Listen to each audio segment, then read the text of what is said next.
খেয়াল করে দেখবেন কোন একটা প্রজন্মের এই তরুণ প্রজন্মের সঙ্গে যখন কথা বলবেন, অধিকাংশ, সবার কথা বলছি না, কেমন আছো, মাশাআল্লাহ। তুমি কি ভাত খাবে, ইনশাআল্লাহ। তুমি সুস্থ আছো তো, জাযাকাল্লাহ, আলহামদুলিল্লাহ। তার মানে কি? তুমি কি বুঝে? আমি তোমাকে জিজ্ঞেস করলাম তুমি কি ভালো আছো, তুমি বলছো আলহামদুলিল্লাহ, মানে কি?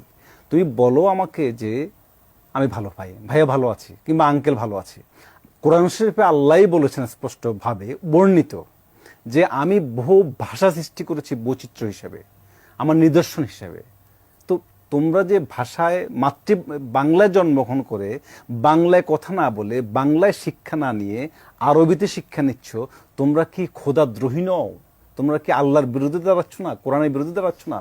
এখন এই যে বিশাল জনগোষ্ঠীর মধ্যে একটা প্রকোপ, উৎপাত শুরু হয়েছে আরবি ভাষার এই চর্চাটা গ্রাম বাংলায় একেবারে সাধারণ একটা